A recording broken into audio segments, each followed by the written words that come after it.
Halo everyone, kembali lagi bersama Abang. Nah, sambil menunggu One Click hiburan upload video, kali ini Abang akan membawakan alur film dari Korea berjudul City Hunter. Film ini berjumlah 20 episode. Film ini dibintangi oleh Lee Min Ho. City Hunter merupakan drama Korea yang diangkat dari manga Jepang karya Tsukasa Hojo.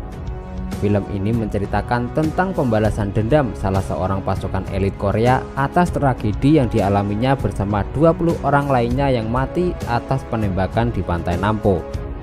Mereka dikhianati oleh negaranya sendiri dan Lee Jin Pyo merupakan satu-satunya yang masih hidup. Sepanjang hidupnya dia dihantui kejadian tersebut. Sebelum meninggalkan Korea Selatan, Jin Pyo menculik anak sahabatnya sendiri bernama Moyul dan membawanya pergi dari Korea menuju pegunungan Thailand. Anak tersebut bernama Lee Yun Sung. Dalam cerita ini, Jin Pyo menjadi gembong obat terlarang. Jin Pyo juga mendidik anak angkatnya Lee Yun Sung dengan sangat keras. Hal ini bertujuan agar Yun Sung menjadi pria tangguh dalam bertempur, baik menggunakan senjata ataupun tanpa senjata. Selain itu, Yun Sung juga dikirim ke MIT di Amerika untuk belajar teknologi informasi yang bertujuan untuk aksi balas dendamnya. Setelah kembali, di Korea Lee Yun Sung lolos menjadi salah satu anggota tim IT Blue House di Istana Kepresidenan Korea. Dengan jabatannya, Yun Sung mampu dengan mudah mengakses data-data penting negara. Dengan demikian mempermudah rencana balas dendamnya. Yun Sung dilarang berpacaran oleh ayah angkatnya karena hal ini dapat mengganggu konsentrasinya dalam menjalankan misi balas dendam. Namun pesona Kim Nana mampu membius dan membuat Yun Sung jatuh cinta. Nana adalah seorang pengawal presiden di Blue House. Film ini menyajikan banyak ketegangan, namun sisi romantis juga tidak ketinggalan. Buat para pencinta film action, City Hunter tidak kalah menarik untuk ditonton. Berikut adalah alur cerita film City Hunter.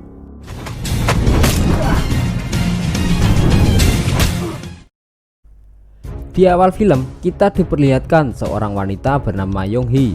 Saat itu dia sedang ingin melahirkan, di mana pada saat itu jantung bayi mulai menurun. Maka dengan sangat terpaksa, Yong Hee akan dioperasi agar ibu dan bayinya bisa selamat. Di sisi lain, yakni di kota Burma, di mana di sana ada dua laki-laki bernama Moyul. Dia adalah suami dari Yong Hee dan di sampingnya bernama Jin Pyo. Mereka berdua adalah anggota militer. Saat itu mereka bertugas untuk mengawal presiden, karena rencananya presiden akan hadir ke tempat tersebut, di mana pada saat itu semua orang sangat antusias menyambut kedatangan presiden. Singkat cerita, ketika mobil presiden tiba, di lain sisi ada seseorang yang menekan tombol.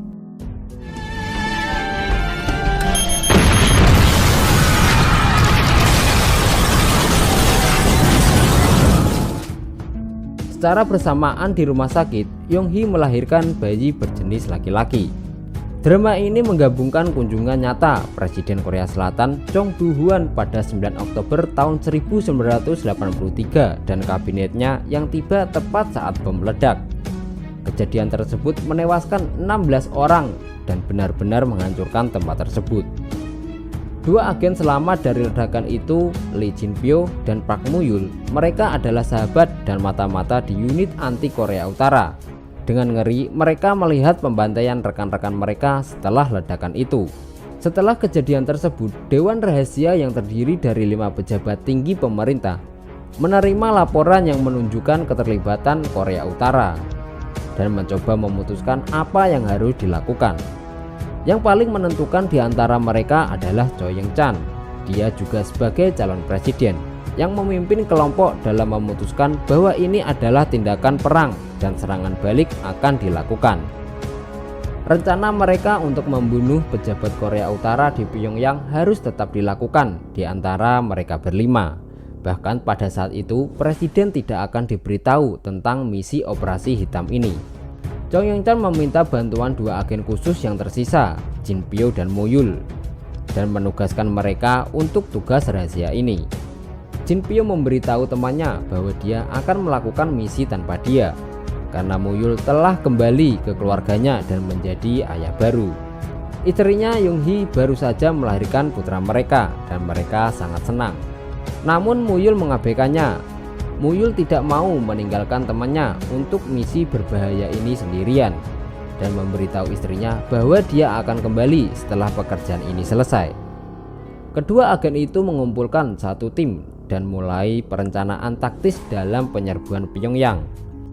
Tidak lama kemudian mereka didatangi oleh Jo Yong Chan untuk mengungkapkan kebanggaannya atas pekerjaan teladan mereka dan berjanji untuk mempertaruhkan nyawanya sendiri untuk memastikan mereka kembali dengan selamat. Tim operasi hitam berhasil menyusup ke Pyongyang dengan berpakaian seperti tentara Korea Utara dan membunuh target mereka secara efisien. Saat penyerangan, Muyul tertusuk di kakinya, tetapi Jin Pyo berhasil menyelamatkan nyawanya. Misi selesai, mereka pergi ke lepas pantai untuk menunggu penjemputan yang tiba dalam bentuk kapal selam. Namun pada saat yang sama, anggota dewan memberitahu bahwa presiden telah mengambil sikap resmi bahwa Korea Selatan tidak akan membalas serangan Burma. Mereka harus meninggalkan tindakan mereka sendiri. Choi Yong-chan merasa ngeri karena dia telah mengirim orang-orang itu untuk misi terhormat dan sangat menentang gagasan untuk berpaling dari mereka. Dia menuduh rekan-rekannya hanya peduli untuk melindungi posisi kekuasaan mereka sendiri. Namun sepertinya dia tidak punya alternatif. Dengan sangat terpaksa, akhirnya Choi Yong-chan menyetujui untuk mengorbankan 21 orang itu untuk gambaran yang lebih besar. Jadi ketika yang pertama dari tim naik ke dek kapal selam, penembak jitu yang bersembunyi melepaskan tembakan. Rekan satu tim Muyul dan Jin Pyo tidak bisa berbuat apa-apa saat penembak jitu menembaki mereka semua dan memusnahkan tim hampir sama dengan menembaki ikan di dalam tong. Penembak jitu mengarahkan senjatanya ke setiap orang secara bergantian dan Muyul melihat bahwa Jin Pyo berada dalam pandangannya.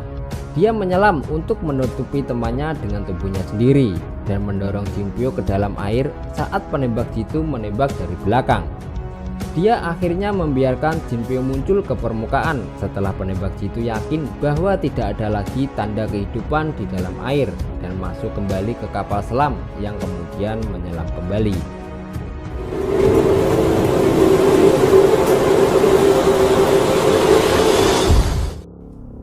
Kemudian Muyul menyuruh Jin Pyo untuk bertahan hidup dan kembali ke rumah untuk mengurus keluarganya. Dengan satu nafas terakhir, Jin Pyo menangis dalam kesedihan dan mengirim temannya ke kedalaman air dengan satu penghormatan yang memilukan. Jin Pyo terdampar di darat, satu-satunya yang selamat dan sekarang satu-satunya saksi dari tindakan dewan.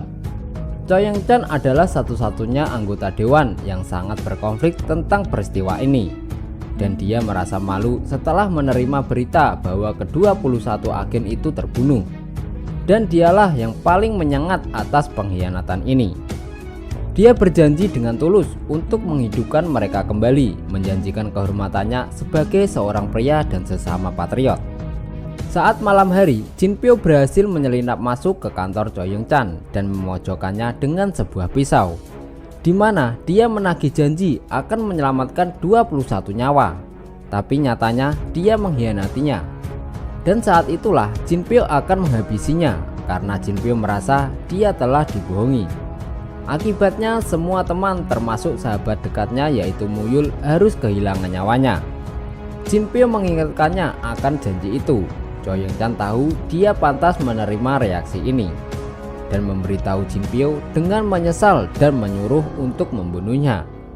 Tapi sebelum Jin Pyo menusuknya dengan sebuah pisau, tiba-tiba dia terhindar dari ketukan di sebuah pintu.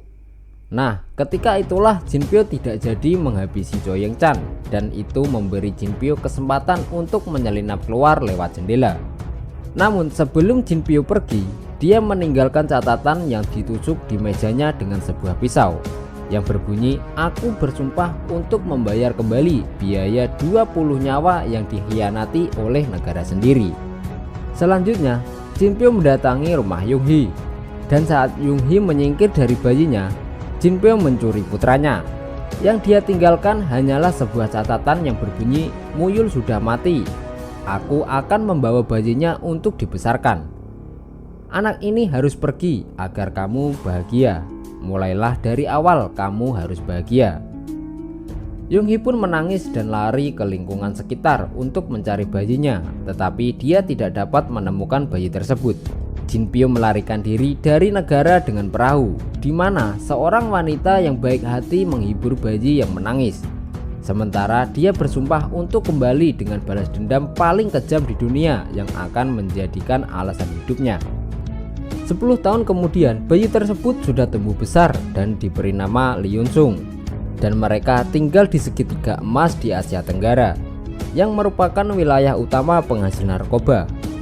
Jin Pyo telah menjadi bos narkoba yang sangat keras. Dia juga kasar dan tak kenal ampun, dan memberikan hukuman seperti peluru menembus jantung karena mencuri obat.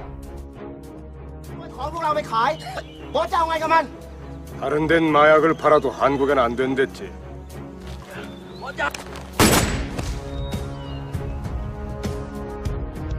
Jin Pyo tidak ingin orang Korea tahu keberadaannya, karena sebelumnya ia dikabarkan telah meninggal bersama dengan 20 tentara yang mati di pantai Nampo. Dia juga seorang ayah yang menuntut untuk Yun Sung ketika muda, memastikan anak laki-laki itu diajari menembak dan bertarung. Dia tak henti-hentinya menuntut kesempurnaan, melatih Yun Sung dengan sangat begitu keras. Karena mereka tinggal di Thailand, Yun Sung diberi nama Bucai untuk menyembunyikan identitas aslinya. Bucai menanggung cara yang melelahkan ini tanpa keluhan. Tapi satu pertanyaan yang terus-menerus menekan pikirannya adalah ibunya yang hilang. Dia menemukan foto lama di meja Jin Pyo, salah satunya Jin Pyo dengan orang tua keduanya, dan bertanya kepada ayahnya apakah ini ibunya. Merasa bahwa dia memang benar, Jin Pyo menolak untuk menuruti permintaan anak laki-laki itu untuk mendapatkan informasi, hanya mengatakan kepadanya bahwa ibunya sudah meninggal. Kemudian Jin Pyo merobek foto itu dengan tajam, dan Bucai pun sangat sedih.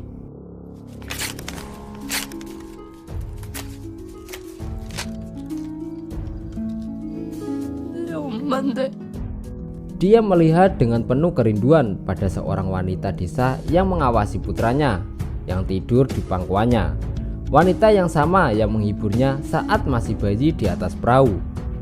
Ketika dia memanggilnya, dia berlari dengan penuh semangat dan bergabung dengannya, kepala beristirahat di pangkuannya. Bucai, mani leo.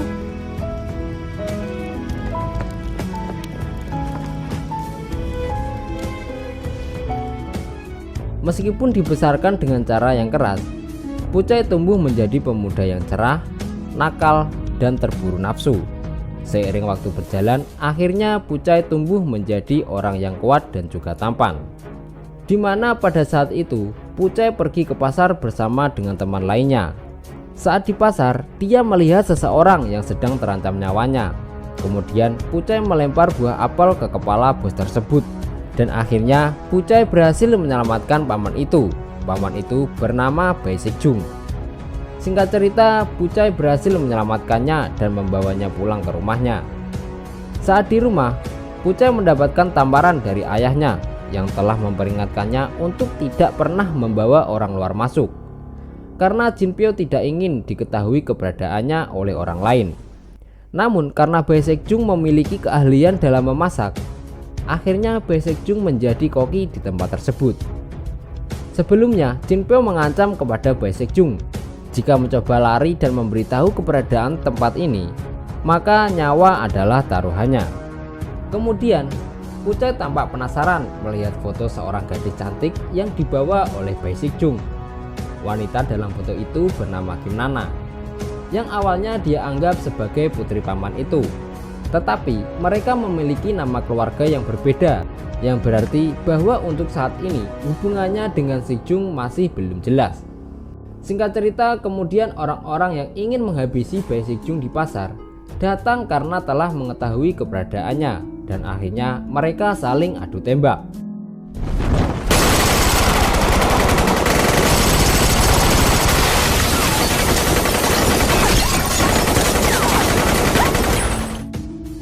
Namun ketika itu, seorang wanita yang merawat Bucai sejak kecil tertembak dan mati.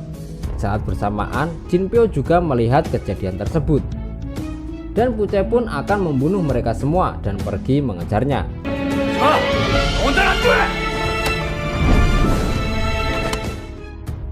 Saat di tengah kebun, Pucai malah menginjak salah satu ranjau. Kemudian ayahnya datang dan menghabisi mereka semua.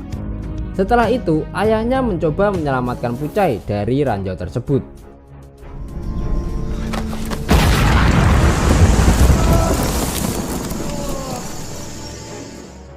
Ledakan itu membuat Jinpyo kehilangan salah satu kakinya dan Pucai menggendongnya di punggung. Menangis dengan panik sepanjang waktu, memohon kepada dokter untuk membantunya. Jinpyo menahan rasa sakit dengan tenang dan meminta Pucai untuk mendengarkannya. Jika dia akan mati, dia memiliki sesuatu yang lebih penting untuk diatasi. Jinpyo menyuruh Pucai untuk mengambil peluru yang tertanam di bahunya.